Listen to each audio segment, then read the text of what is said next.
You are looking at Julian's pronunciation guide, where we look at how to pronounce better some of the most mispronounced words in the world, like this other curious word. But how do you say what you're looking for today?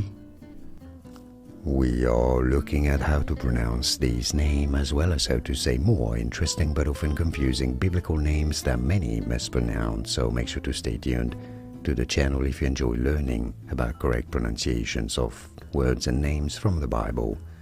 Judah is how you say it. It's actually easy once you know Judah. And now you know. Like and subscribe if you found this video useful. Thanks for your support. More videos here on how to pronounce more biblical names that many get wrong. You won't anymore after watching this. I'll see you there to learn more. Thanks for watching. Here are more videos on how to pronounce more confusing words and names too many mispronounced. Like this video if you found it useful. I appreciate your support. I'll see you soon and thanks for watching.